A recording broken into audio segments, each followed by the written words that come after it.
بسم الله الرحمن الرحيم وإذ قلتم يا موسى لن نؤمن لك حتى نرى الله جهرة فأخذتكم الصاعقة وأنتم تنظرون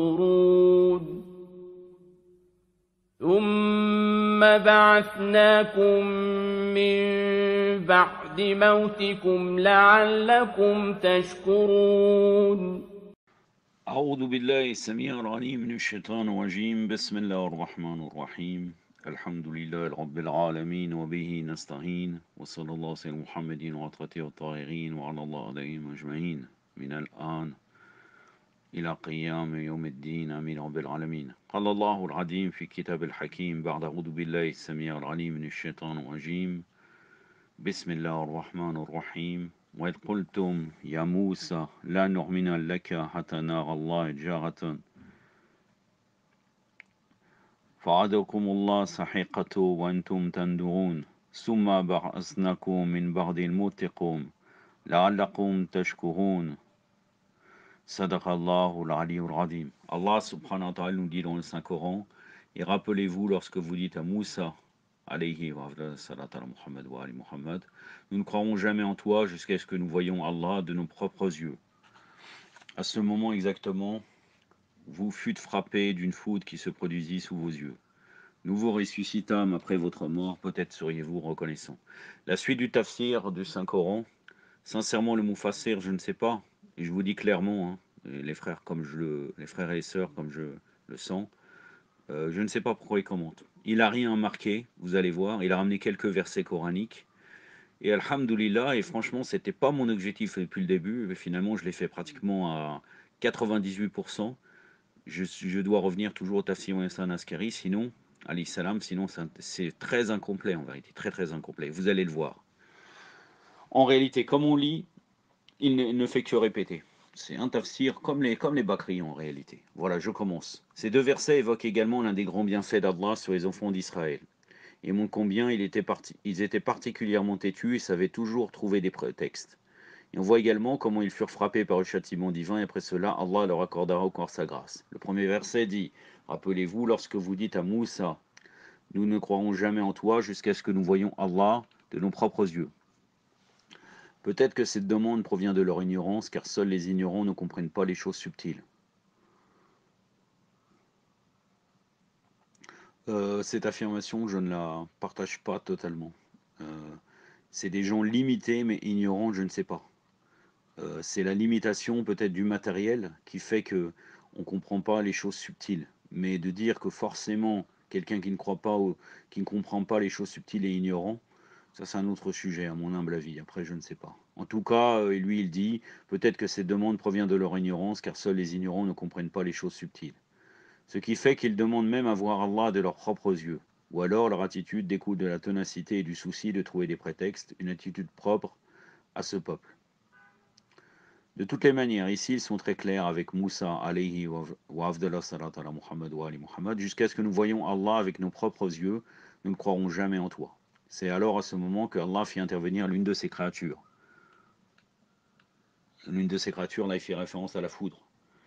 Question de leur montrer qu'ils, c'est-à-dire les enfants d'Israël, ne sont même pas prêts d'affronter certaines choses qu'ils voient avec leurs propres yeux.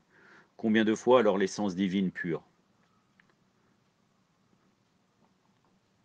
Combien de fois? Oui, mais c'est une expression, on peut trouver autre chose. Je n'ai pas travaillé sur la traduction, sur ce sujet-là, j'aurais dû réfléchir.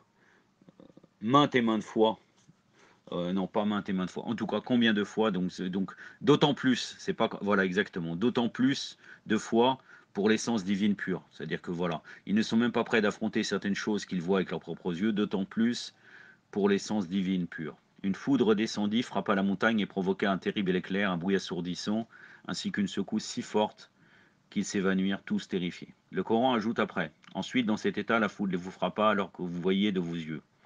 Moussa alayhi salam fut vraiment mécontent pour ce qui venait de se passer, car la disparition de 70 personnes parmi les dignitaires des enfants d'Israël dans cet événement constitue un prétexte important pour ceux qui cherchaient des histoires afin de leur pourrir la vie. C'est pour cette raison qu'ils prièrent Allah de les ramener à la vie. Leur prière fut exaucée, comme nous le remarquons dans ce passage du Saint-Coran. Et après votre mort, nous vous avons ressuscité. Peut-être seriez-vous reconnaissant vis-à-vis des bienfaits d'Allah. Ce qui apparaît de manière concise dans ces deux versets apparaît de manière beaucoup plus détaillée dans le verset 155 de la sourate Al-Araf. Verset 155 de la sourate Al-Araf, c'est la sourate numéro 7. Donc là, dans le verset de la sourate Al-Araf, qu'est-ce qu'il est dit? Moussa choisit dans son peuple 70 hommes pour participer à notre rencontre. Quand ils furent saisis par le tremblement de terre, il dit: Seigneur, si tu avais voulu, tu les aurais fait périr plus tôt. Et moi avec eux, nous feras-tu périr pour ce que les sots d'entre nous ont fait? Ce n'est que ton épreuve par laquelle tu égares qui tu veux et tu guides qui tu veux. C'est toi notre protecteur, pardonne-nous et accorde-nous miséricorde. Tu es le meilleur de ceux qui pardonnent. Là, vous voyez, il n'est pas employé le terme ignorant. Là, il dit sofaha en arabe. Sofaha, qui est des gens bas, de basse condition, ou bien sots. Mais de là de dire qu'ils sont forcément ignorants, ça c'est un autre sujet à mon humble avis. Ba'da'udhu billahi samir al-alim minash shaitanir rajim. Wardara Musa qawmahu sabi'an rajulan limiqatina falama hadukumul rashfatu qala rabbi lasita ala tahum min qablu wa iya atuliquna bima fa'ala sufaha minna in ayya ila fitnatuka dudilu bimha man yasha wa tagdi man tasha anta waliyuna faghfir lana warhamna wa anta khayrul ghafirin. Sadaqallahu al-aliyyul azim. Après un autre verset où c'est détaillé aussi, c'est dans la sourate An-Nisa, la sourate numéro 4, donc la sourate des femmes. Naam. Le verset 153 du présent Coran.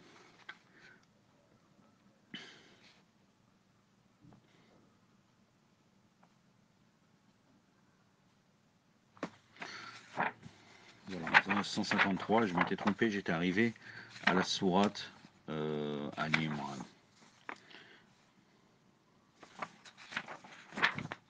Donc là, c'est les gens du livre qui demandent au prophète Mohammed sallallahu alayhi wa alayhi, Allahumma salli ala Muhammad wa ali Muhammad, pratiquement la même chose. Et donc Allah Azzawajal, qu'est-ce qu'il nous dit? Les gens du livre te demandent plus que tu leur fasses, te demandent que tu leur fasses descendre un livre du ciel. Ils ont demandé bien plus à Moussa alayhi salam. Ils dirent: fais-nous voir Allah en face. Pour l'injustice, la foudre fondit sur eux. Puis ils prirent le veau, malgré les preuves qu'ils avaient reçues. Nous leur pardonnâmes cela et nous donnâmes à Moussa un pouvoir évident. Ba'da'udhu billahi samir al-alim minash shaitanir rajim. يسألونك أهل الكتاب أن تنزل عليهم الكتاب من السماء فقد سألوا موسى أكبر من ذلك فقالوا أرنا الله جارة فعدموا سيحقته بظلمهم ثم تحدوا حجلا من بعد ما جاءتهم البينات ففعلنا عن ذلك وأتينا موسى سلطان المبين صدق الله العلي العظيم. De toute manière, ce récit montre combien le grand prophète d'Allah a enduré l'obstination et les grandes difficultés dans l'invitation d'un peuple ignorant. Parfois, ces gens demandaient des miracles juste pour se distraire. Et parfois, ils allaient même au-delà et demandaient à voir Allah lui-même. Ils étaient très fermes. Si notre demande n'est pas exaucée, nous ne croirons pas. Et lorsqu'ils faisaient face à une réaction particulièrement sévère du Seigneur, un autre problème apparaissait, si bien que sans la clémence divine, ils n'auraient pas résisté et trouvé la possibilité de s'en sortir des pareils prétextes. Les opposants prophètes formulaient cette même demande stupide. Donc là, on revient au même verset, puisque là, dans le verset 153 que je vous avais cité, les gens du livre te demandent. Donc là, ça concerne le prophète. C'est-à-dire que qu'est-ce que demandaient les gens? Ils ont fait la même chose que Moussa alayhi salam. Les Arabes de l'époque, qu'ils soient juifs ou autres, bon, ils demandent la même chose, ce qu'ils avaient fait avec Moussa. Et là, le Mufassir commente à juste titre avec certains versets coraniques, avec deux versets coraniques présentement. Les gens du livre te demandent ce que tu leur fasses descendre un livre du ciel. Donc le Surat An-Nisa, verset 153.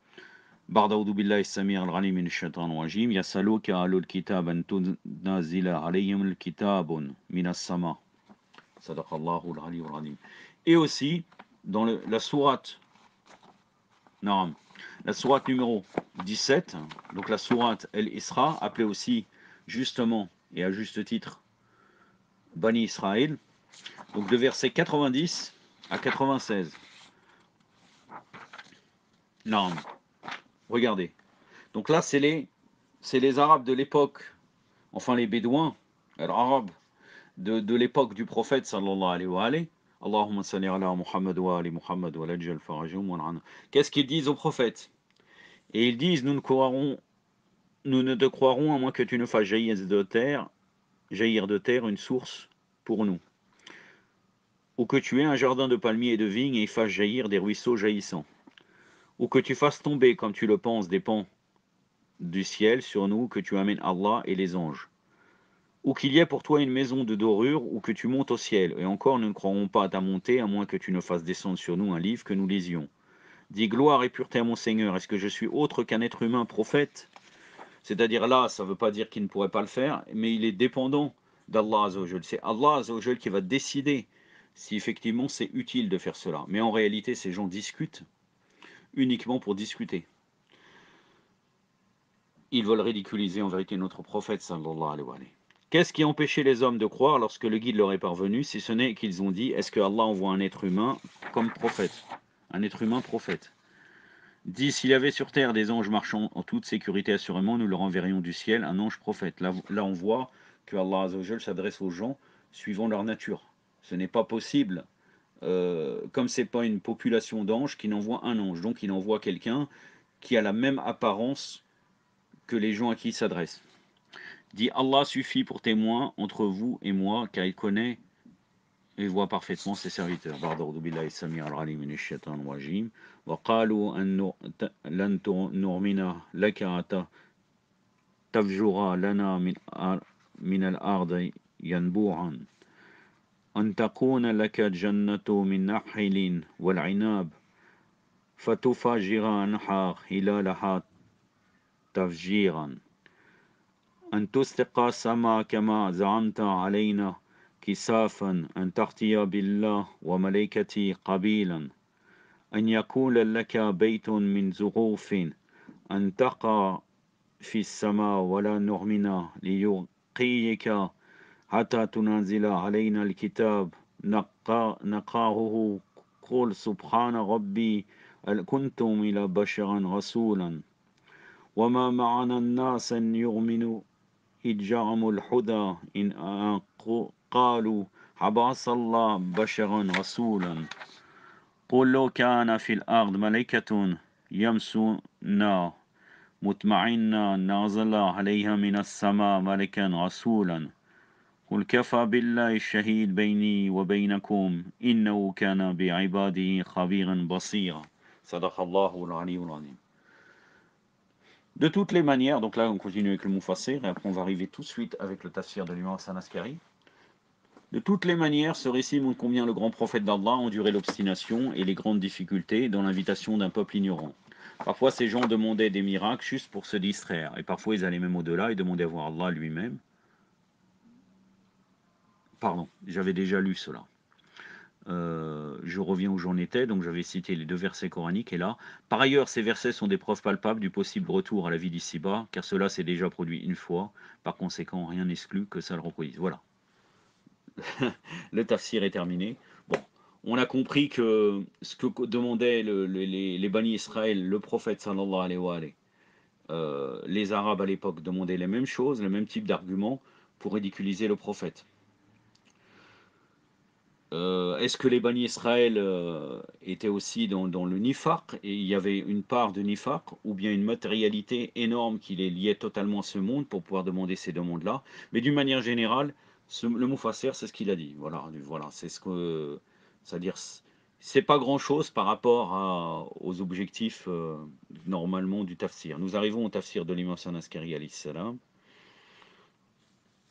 Donc là, l'imam Hassan Askari dit, il a dit quelque chose avant que je vous avais déjà lu. Donc là, il dit, ensuite Allah le Tout-Puissant a dit, et quand vous aviez dit, et lorsque vous dites, ô Moussa, nous ne croirons pas qu'après avoir vu Allah clairement, alors la punition vous saisit, tandis que vous regardiez. Puis nous vous ressuscitâmes après votre mort afin que vous soyez reconnaissants. L'imam Hassan Askari alayhi salam a dit, vos ancêtres, alors la punition a saisi, vos ancêtres ont été surpris par un éclair, tandis que vous regardiez vers eux. Puis nous vous ressuscitâmes vos ancêtres après votre mort, après la mort de vos ancêtres, afin que vous soyez reconnaissants.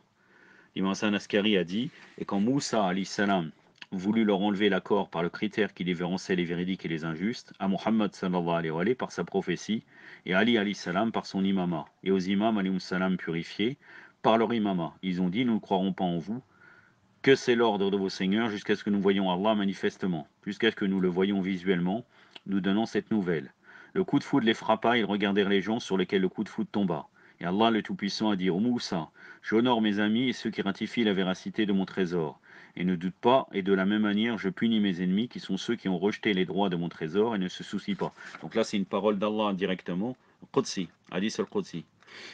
Moussa alayhi salam dit à ceux qui sont restés, n'ayant pas été frappés par le coup de foudre, qu'avez-vous à dire? Êtes-vous d'accord ou contestez-vous toujours? Sinon vous serez également inclus avec eux. Ils diront, Moussa, nous ne savons pas ce qui est arrivé et pourquoi ils ont été frappés par le foudre. Subhanallah. Ils n'ont pas fait le lien avec la demande qu'avaient demandé les Bani Israël avec la foudre. Pour eux, c'est comme si... voilà, ils disent c'est comme une des calamités de ce monde qui afflige aussi bien les bons que les mauvais. Et la foudre était le résultat de leur rejet de l'ordre de Mohammed sallallahu alayhi wa alayhi, et Ali alayhi salam et leur progéniture. Demandez à Allah, alors à Allah votre Seigneur, par le bien de Mohammed sallallahu alayhi wa alayhi, et sa progéniture, pour les ramener à la vie, ceux qui ont été frappés par la foudre, de sorte que nous pouvons leur demander pourquoi ils ont été frappés ainsi.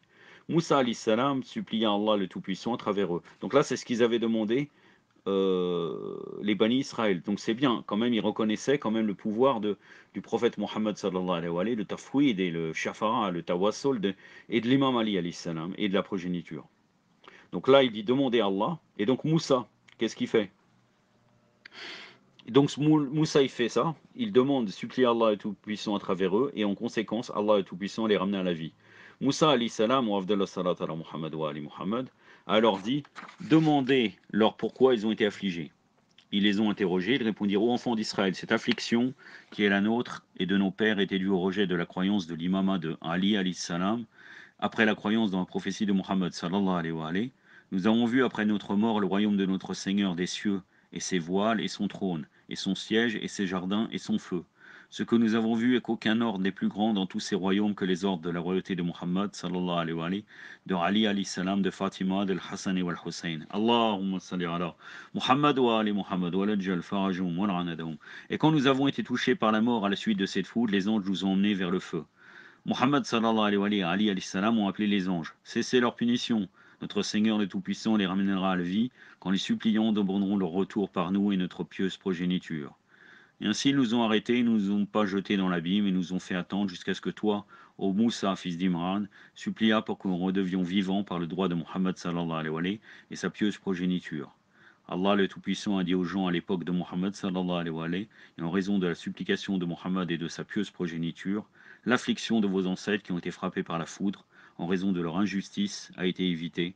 Ne voudrez-vous pas être détruits d'une manière similaire en raison de vos objections aujourd'hui dans votre vie, par Allah le Tout-Puissant. J'en ai terminé avec cela. Wa sallallahu alayhi wa sallam Muhammadin wa atratir tariqin. Wassalamu alaikum wa rahmatullah.